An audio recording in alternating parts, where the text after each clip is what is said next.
The rain hadn't stopped for 3 days. It soaked the streets, blurred the city lights, and painted the world in shades of gray.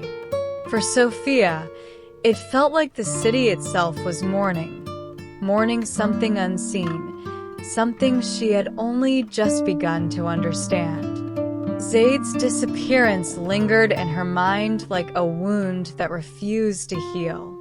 His chair at the library remained empty, his phone unanswered, his presence swallowed by silence. Sometimes she almost convinced herself that he would return, smiling as if nothing had happened. But the anonymous message, "Your friend won't be helping you anymore," was a chain around her heart. She sat in her apartment, the Qur'an open before her. The golden letters gleamed faintly under her desk lamp, their quiet glow in defiance of the storm raging outside. Her hands hovered over the pages. "Zayd," she whispered into the silence. "Where are you?" Sophia began noticing changes in herself. She had stopped attending most parties, avoided long conversations with Emma, and kept her distance for miles. Not because she wanted to isolate herself, but because she felt everything was different now. The world she had lived in before seemed hollow, almost staged, as if everyone else was sleepwalking while she had just awakened. She walked to class one morning and overheard 2 students debating about politics. Their arguments were heated, yet shallow, circling around the same cliches. Sophia wanted to interrupt, to ask, what about truth? What about justice that isn't decided by polls or power? But she stayed silent, clutching her bag tighter, the Qur'an hidden inside. The book had become her compass, her shelter. Yet it was also the very thing putting her in danger. That week, she received a letter slipped under her apartment door. No envelope, no stamp, just a folded piece of paper. Her fingers trembled as she opened it. "Knowledge is not for you. Stop before you are stopped." Her breath quickened. She crushed the paper in her fist, heart hammering. For a long moment, she stood frozen. Then slowly, deliberately, she walked to her desk, smoothed the paper, and placed it inside the Qur'an, marking the page. "If they think this will scare me," she murmured, "they don't understand." Sophia decided to search for Zayd. She couldn't accept his disappearance as final. She went to the library archives, scrolling through student records and event logs. Zayd's name appeared only faintly, like he had been a ghost all along. No photos, no clubs, no official trace. It was Emma who first noticed her obsession. "You've been weird lately," Emma said one night, tossing her bag onto the couch. "Skipping parties, avoiding miles, running off to the library like a nun. What's going on?" Sophia forced a laugh. "Just studying. Finals, you know." Emma rolled her eyes. "Since when does studying make you look like you're carrying the secrets of the universe?" Sophia didn't answer. How could she explain? One evening, desperate, Sophia returned to the last place she had seen Zayd, the library. It was nearly midnight, the corridors empty, the silence heavy. She sat in his chair, running her fingers across the wooden desk. Then she noticed something, a faint scratch on the underside of the table. She bent down, pulling out her phone flashlight. Letters carved into the wood. "Seek where shadows hide." Her pulse raced. Was it his message? A clue? She wrote it down quickly, tucking the note into her journal. That night, Sophia couldn't sleep. She lay awake, replaying the words over and over. "Seek where shadows hide." The city was full of shadows. Where could he mean? At dawn, she dressed in dark clothes and set out. She walked the streets, searching alleys, corners, forgotten spaces. Her steps led her farther from campus, into older parts of the city. Finally, she found it, an abandoned bookstore, its windows dusty, its sign half broken. She hesitated at the door, her heart pounding. Then she pushed it open. The air inside smelled of damp paper and dust. Broken shelves leaned against cracked walls. But in the back, half hidden by fallen boards, she found a stairwell leading down. Her breath caught. Shadows hide here. She descended slowly, her phone flashlight guiding her. The stairs led to a basement lined with shelves of old manuscripts and books, some in languages she didn't recognize. In the center, a single table stood, a candle burned low, wax dripping down its side. And there, lying open, was another copy of the Qur'an. Sophia stepped closer, her heart racing. The margins of the Qur'an were filled with handwritten notes, Arabic, English, fragments of thoughts. She traced the ink with trembling fingers. Suddenly, a sound, a creak on the stairs. She turned sharply. A figure stood at the top, cloaked in shadow. "Who's there?" she demanded, her voice shaking. The figure descended slowly, steps echoing. When he emerged into the candlelight, Sophia gasped. Zayd. He looked thinner, his eyes darker, but it was him. Relief flooded her, tears welling in her eyes. "Where have you been?" "I thought." "Sure," he interrupted, finger to his lips. "Not here." "They're listening." They sat at the table, whispers sharp and hurried. "They came for me," Zayd said. "I barely escaped. They know you have the book, Sophia. They won't stop." Her voice shook. "Why? Why does it matter so much?" Zayd's eyes blazed. "Because the Qur'an is not just words. It's a weapon, not of violence but of truth. And truth is the greatest threat to those who rule by deception." Sophia's hands trembled. "So, what do we do?" Zayd leaned closer. "We keep reading. We keep searching. And we don't run." For the first time, Sophia felt her fear shifting into something else, something fiercer. Courage. But as they spoke, Sophia couldn't shake the feeling of eyes watching, ears listening. And somewhere in the shadows of the city, another hand began to move, one that would not allow them to continue for long. The candlelight flickered in the basement, throwing jagged shadows against the walls. Sophia felt the weight of every sound, every creak, every heartbeat. Zayd sat across from her, his face half-lit, half-hidden, like someone who had one foot in this world and the other in some darker, hidden realm. "You disappeared," she whispered, her voice low but sharp. "I thought they killed you." "They tried," Zayd said flatly. "But you don't need to know how I got away. What matters is they know about you now." Sophia's chest tightened. "Then why come here? Won't they follow you?"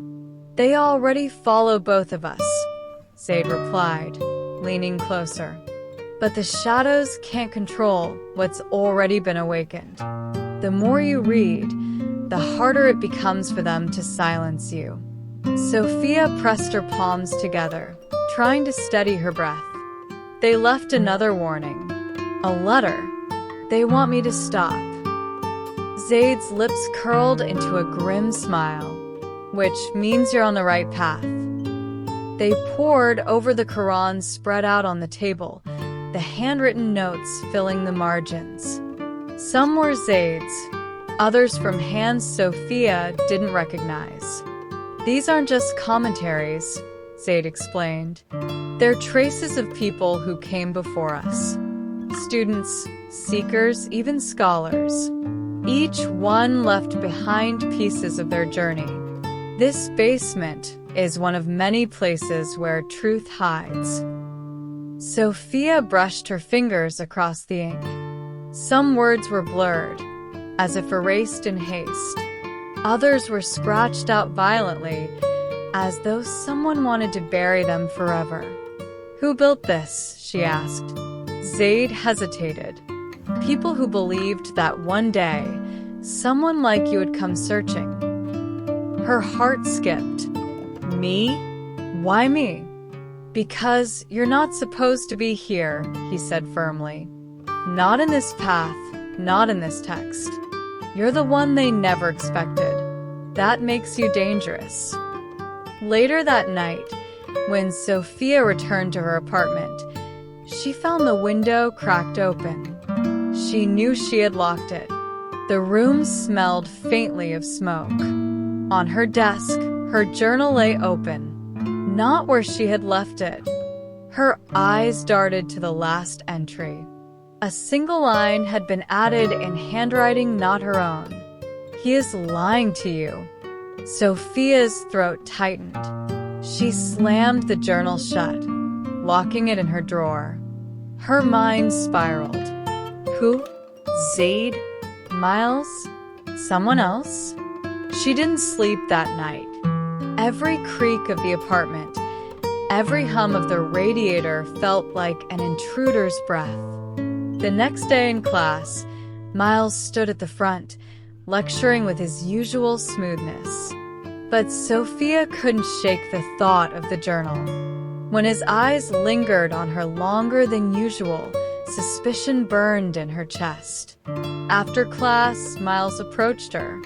"You look exhausted," he said softly.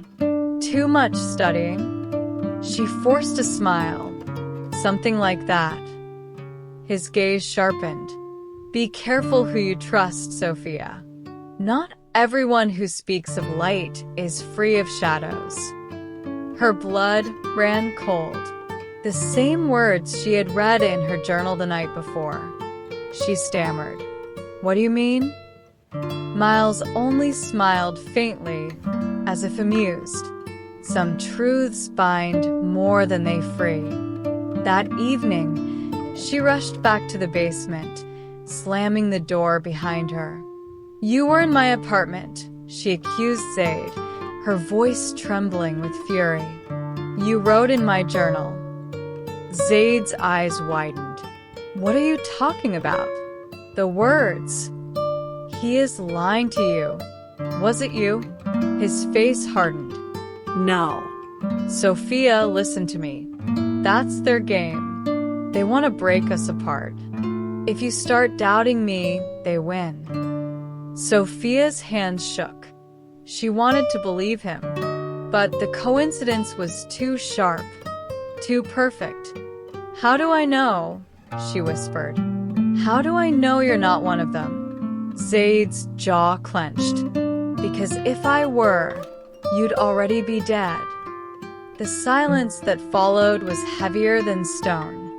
For days, Sophia lived in tension, caught between two worlds, unable to decide who was truth and who was deception. Then came the night of the gathering. Zayd led her down twisting streets to a warehouse on the edge of the city. Inside, dim lamps lit a circle of people, men and women, young and old. Their eyes all carried the same fire, the same defiance. "This is the circle," Zayd whispered. "The ones who resist." Sophia's breath caught. She had never seen anything like it. Books lined the walls, hidden texts, manuscripts, translations. In the center, a speaker stood, reading aloud from the Qur'an in Arabic, then in English. Sophia felt the words surge through the room like electricity. People closed their eyes, nodding, whispering Amin under their breath. She realized, with awe, that she wasn't alone. After the reading, an older woman approached Sophia. Her face was lined with age, but her eyes burned with youthful strength. "You're the student," the woman said. Sophia nodded. "They're watching you," the woman continued. "We all pay that price. But your face is new, unfamiliar. That frightens them." Sophia swallowed. "Why me?" "Because you carry two worlds inside you," the woman said softly. "One foot in theirs, one foot in ours. And if you choose ours, theirs will tremble." That night, Sophia returned home shaken but strengthened. For the first time, she knew there was something larger than her and Zayd. A whole network, a whole resistance. But her relief didn't last long. As she approached her apartment door, she saw an envelope taped to it. Her name written in bold letters. Hands trembling, she ripped it open. Inside was a single photograph. Her, sitting in the basement. The Qur'an open before her. The message beneath read, "We see everything." Her knees weakened. The paper slipped from her fingers. Somewhere in the shadows of the hallway, she thought she heard footsteps retreating. That night, sleep didn't come. She sat with the Qur'an, the candle flickering on her desk. Her heart ached with fear, but also with something deeper, a resolve that no threat could kill. Her whisper was barely audible, but it filled the silence like thunder. "I won't stop." Sophia didn't leave her apartment for 2 days after receiving the photograph. She drew the curtains, unplugged her lamps, and sat in the dim light of a single candle. Every sound from the hallway felt like an intruder's step, every shadow like an eye watching her. But fear alone could not cage her. The Qur'an lay open on her desk, its verses breaking through the darkness like fragments of dawn. And never think that Allah is unaware of what the wrongdoers do. He only delays them until a day when eyes will stare in horror. The words burned inside her chest, filling her with a strange defiance. She realized that silence, retreat, and isolation were exactly what they wanted. So, on the third night, she returned to the warehouse. The circle welcomed her back as though she had always belonged. Some nodded silently. Others clasped her hand in reassurance. Tonight, the speaker was not the elderly woman, but a younger man with sharp features and steady eyes. His voice carried with conviction. Every empire falls, not by the sword of its enemy, but by the truth it cannot suppress. They can burn books, ban words, erase memories, but truth rises again, because it was never theirs to control. Sophia sat transfixed. Around her, the listeners were a mosaic of humanity: immigrants, students, workers, professors, even a few who looked like businessmen. Different languages, different faces, united by a single text. When the reading ended, Zayd pulled her aside. "They know you've been here," he whispered. The photo wasn't just a warning, it was a declaration. They want you to know they can reach you anywhere. Sophia clenched her fists. "Then let them. I'm done running." Zayd looked at her carefully, then gave a faint smile. "Good. You're ready." In the following weeks, Sophia became more involved with the circle. She helped organize their books, translated passages into English for newcomers, and spent long nights discussing meanings with Zayd. But the more she leaned into the circle, the more the pressure outside tightened. Her phone buzzed constantly with anonymous numbers. Sometimes there was silence on the line, sometimes a whisper of her name, sometimes distorted recordings of verses twisted into mockery. Her father began asking questions. "You sound different lately, Sophia," he said over the phone one evening. "More serious. Is something wrong?" She hesitated. "I'm just learning new things." Her father chuckled. "Books are dangerous things, you know. They make people question too much." For the first time, Sophia couldn't laugh with him.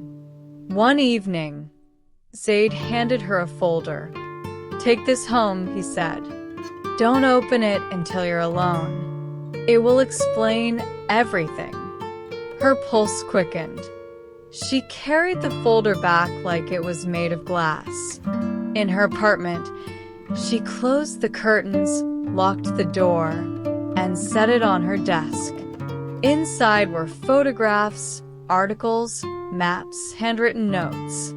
She scanned through them with growing dread. They weren't just a handful of professors or political operatives. It was bigger.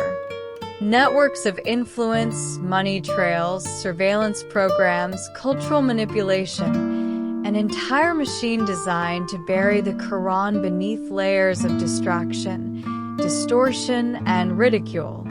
At the bottom of the folder, a single handwritten line.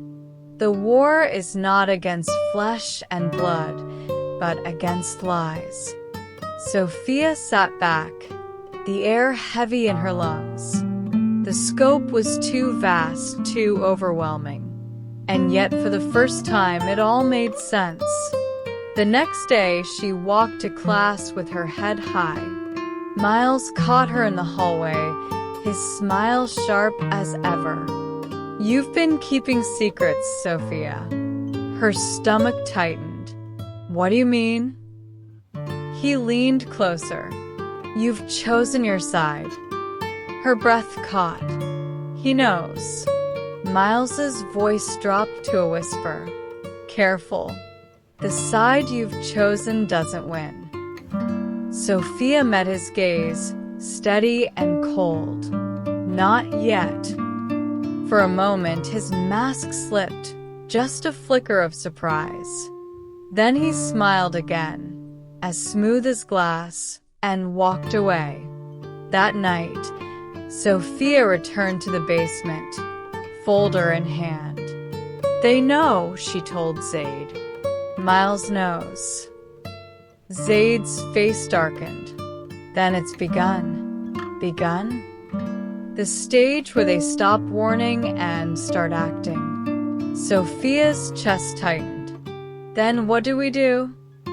Zayd looked at her with eyes full of both fear and fire.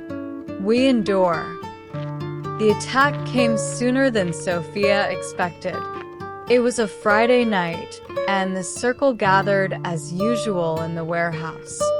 The atmosphere was heavy but determined. Whispers filled the air as people exchanged fragments of news. Raids on similar groups, professors dismissed from universities, students suddenly expelled without explanation. Sophia sat with Zayd near the back, clutching the Qur'an she now carried openly. Halfway through the recitation, the lights went out. A hush fell. Then, glass shattered. The back door slammed open.